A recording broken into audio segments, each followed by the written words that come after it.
اللہ کی یاد سے آباد رکھو۔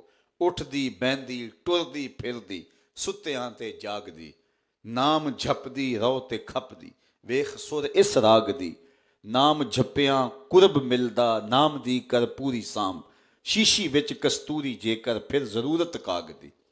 یہ شیشی کے اندر کستوری ہو، کستوری کا مزاج یہ ہے کہ اس کو جتنا رگڑتے ہیں اتنی خوشبو پھیلتی ہے، تو دل پر اللہ کے نام کی جتنی ضربیں لگتی رہیں اس قدر ہی اس کی مہک ہے، پھر یہ اس کی مہک اور پھیلتی چلی جاتی ہے، اندر بوٹی مشک مچایا اتے جہاں پھلاں تے آئی ہو۔ تو یہ جتنا ذکر کریں گے تو اس کی مشک پھیلے گی، اس کی خوشبو پھیلے گی اور ماحول میں عطر بکھرتا چلا جائے گا۔ اس لیے اپنے دل کو اللہ کی یاد سے کبھی غافل نہ ہونے دیں، اور اس دل کو ہمیشہ قابو میں رکھیں، دل کو کنٹرول میں رکھیں۔ یہ بہت بڑا جہان ہے، یہ بہت بڑی کائنات ہے۔ اللہ کے محبوب علیہ السلام نے ارشاد فرمایا کہ جس طرح لوہے کو زنگ لگ جاتا ہے اس طرح دلوں کو بھی زنگ لگتے ہیں۔ اللہ اکبر۔ ایک روایت میں آتا ہے کہ جب کوئی شخص گناہ کرتا ہے تو اس کے دل کے اوپر سیاہ دھبا لگ جاتا ہے، اور اگر وہ توبہ کر کے تلافی نہیں کرتا تو وہ سیاہی اور پھیلتی ہے۔ گناہ پہ بعد دوسرا گناہ کیا، پھر اور زیادہ سیاہ ہو گیا، پھر گناہ کیا، پھر اور زیادہ سیاہ ہو گیا، حتیٰ کہ ایک وقت آتا ہے کہ پورا دل سیاہ ہو جاتا ہے، اور جب پورا دل سیاہ ہو جائے پھر نیکی اور بدی کی تمیز اٹھ جاتی ہے۔ اللہ تعالیٰ کی پناہ مانگنی چاہیے، اللہ ہمیں اس حالت سے محفوظ رکھے۔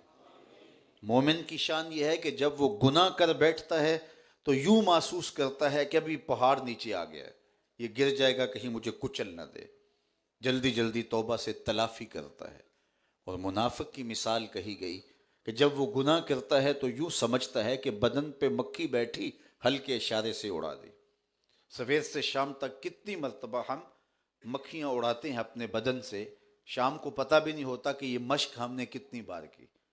ایسے ہی مومن جب گناہ کرتا ہے تو وہ ایسے محسوس کرتا ہے پہاڑ نیچے آ گیا ہے، لیکن منافق صبح فجر سے شروع ہوتا ہے اور گناہ پہ گناہ، کبھی جھوٹ بول، کبھی بد نظری کر، کبھی خیالات کی گندگی، کبھی سوچوں کی آوارگی، کبھی گالی گلوچ، کبھی سب و شتم، کبھی غیبت، کبھی چغلی، کبھی کسی کا برا چاہنا، کبھی نماز کا ترک کرنا، کبھی کسی کا مذاق اڑانا، سویر سے لے کر شام تک گناہ ہی گناہ، لیکن اسے پتہ بھی نہیں ہوتا، آرام سے سو جاتا ہے، اسے خبر بھی نہیں ہوتی کہ کتنی مرتبہ جو ہے میں نے یہ جرم کیا ہے۔ وہ ایسے ہے جس طرح مکھی بیٹھی اور اڑا دی۔ میں اور آپ اپنے اندر اتر کر کے دیکھیں کہ ہم کس جگہ پہ کھڑے ہیں۔ اگر تو گناہ کرنے کے بعد ہماری یہ کیفیت ہوتی ہے کہ جیسے پہاڑ تلے آ گئے ہوں تو پھر اللہ کا شکر کرنا چاہیے، اور اگر یہ کیفیت ہے کہ گناہ پہ گناہ کریں اور زندگی معمول کی گزر رہی ہے، کوئی پرواہ بھی نہیں ہے، پہاڑ جمع ہو گئے گناہ کے اور کوئی پریشانی بھی نہیں ہے، تو پھر ہم سوچیں کہ ہم کس جگہ پہ کھڑے ہیں۔ ایک تو یہ ہے قیامت کے دن ہمارا حساب کیا جائے گا، اور ایک یہ ہے حاسبو قبل ان تحاسبو، اپنا حساب اب کرو اس سے قبل کہ تمہارا حساب کیا جائے۔ خود اپنا حساب کرو، اپنے ضمیر کی عدالت میں ترازو گاڑ کے اپنے اعمال کو تولو اور دیکھو میں کس جگہ پہ کھڑا ہوں۔ کل پتہ لگ گیا، اور کیا فائدہ ہوا کل پتہ لگنے کا؟ آج کا پچھتاوا کل کی بہتری کی ضمانت ہے۔ وہ ہم حج یا عمرے پہ جاتے ہیں، جو لوگ آپ میں سے یہ سعادت پا چکے ہیں وہ اس مثال کو زیادہ سمجھیں گے، تو مختلف ایئر لائنز کی طرف سے ہمیں لمٹ دی گئی ہوتی ہے کہ اتنے سے زیادہ آپ سامان نہیں لے کے جاتے، تو ہر ہوٹل کے اندر جب جس دن واپسی ہوتی ہے ہر بندہ اپنا سامان تول رہا ہوتا ہے۔ میں کیوں تول رہے ہو؟ کہا ایئرپورٹ کے اوپر تولا جائے گا تو وہاں اگر بڑھ گیا تو کیا کریں گے؟ تو وہ وہاں کے سے پہلے یہاں تیاری کرتے ہیں کہ وہاں جا کے پریشانی نہ ہو۔ اگر وہاں پریشانی ہو بھی گئی تو کیا ہوگا؟ سامان نکال دیں گے یا اس کی تھوڑی زیادہ رقم دے کر کے اس کو آگے لے جائیں گے، لیکن ہمیں اتنی پریشانی ہوتی ہے کہ بار بار تول رہے ہوتے ہیں کہ وہاں جا کے پریشانی نہ ہو۔ اللہ اکبر۔ اس لیے اپنے اعمال نامے کو اب ہی تول لیں تاکہ وہاں جا کے پریشانی نہ ہو۔ اپنے ضمیر کی عدالت کے اندر ترازو لگائیں اور دیکھیں کہ ہم کس جگہ پہ کھڑے ہیں۔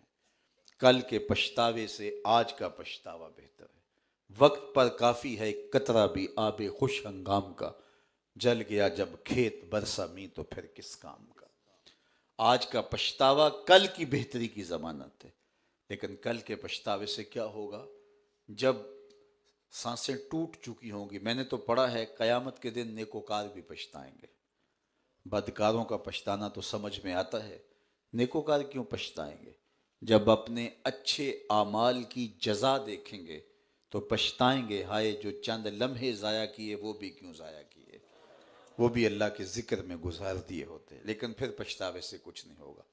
یہ تو اس کا پچھتاوا ہے جس کے نامہ اعمال میں نیکیاں ہیں اور صرف چند لمحے ضائع ہوئے، اور جس نے ساری زندگی ہی برباد کر دی اور گناہوں کا قرض چڑھا کے گیا.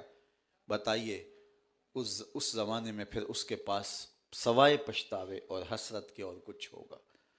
اللہ اکبر. اور پھر کسی سے زیادتی کی ہے، کسی پہ ظلم کیا ہے تو نیکیاں بھی دینی پڑیں گی.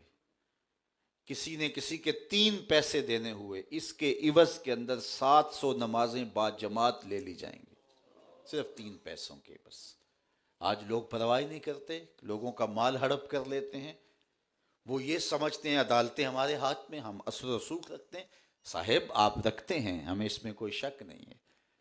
آپ جس عدالت تک بھی کوئی چلا جائے آپ کے اثر و رسوخ بہت ہیں، لیکن اس کے بعد ایک عدالت ایسی بھی لگنے والی ہے جس میں رشوت نہیں چلتی، جس میں سفارش نہیں چلتی، جس سے بھاگ کر تو جا بھی نہیں سکتا، چھٹکارا بھی نہیں پا سکتا. اپنے عمل دینے پڑیں گے، لیکن پھر بھی اگر کام نہ چلا تو اس کے گناہ اپنے ذمہ لینے پڑیں گے. اپنی زندگی، اپنے اعمال نامے کو صاف کیجئے اور ایک ایک لمحے کی حفاظت کیجئے. بہت زیادہ زندگی کاٹ چکے، باقی بہت تھوڑا وقت ہمارے پاس باقی ہے. آج کی یہ گھڑیاں غنیمت سمجھیے. آج زندگی ہے. اللہ کے محبوب نے ارشاد فرمایا، نعمتان مغبون فیہما کثیر من الناس، الصحۃ والفراغ. 2 نعمتیں ایسی ہیں جس میں زیادہ لوگ نقصان کرتے ہیں، ان میں سے ایک صحت اور دوسرا فراغت کے لمحے. آج جو گھڑیاں ہیں وہ کل نہیں ہوں گی. حضرت امام شافعی فرماتے ہیں، فقیروں سے 2 باتیں میں نے سیکھی ہیں جنہوں نے مجھے بڑا ہی فائدہ دیا. یہ بڑے بڑے لکھے لوگ تھے، لیکن اس کے بعد اہل اللہ کے پاس جاتے، ان کی صحبت میں بیٹھتے. حضرت امام احمد بن حنبل حضرت بشر حافی کے پیچھے دوڑتے تھے. تو کسی نے کہا آپ اتنے بڑے عالم ہیں اور بشر حافی سے کیا تلاش کرتے ہیں؟ تو امام احمد بن حنبل بولے کہ احمد بن حنبل جس رب کو مانتا ہے، بشر حافی اس رب کو جانتا بھی ہے.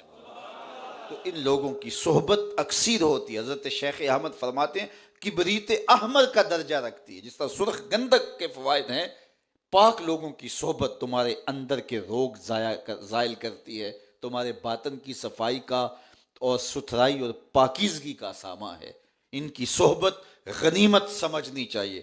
اللہ کے محبوب نے تو اچھے لوگوں کی صحبت عطر فروش کی طرح دی ہے کہ یا تو وہ تمہیں تحفہ دے دے گا یا تم اس سے کچھ خرید لو گے، اور یہ نہیں ہے تو جب تک اس کے پاس بیٹھے رہو گے مہک آتی. وہ اللہ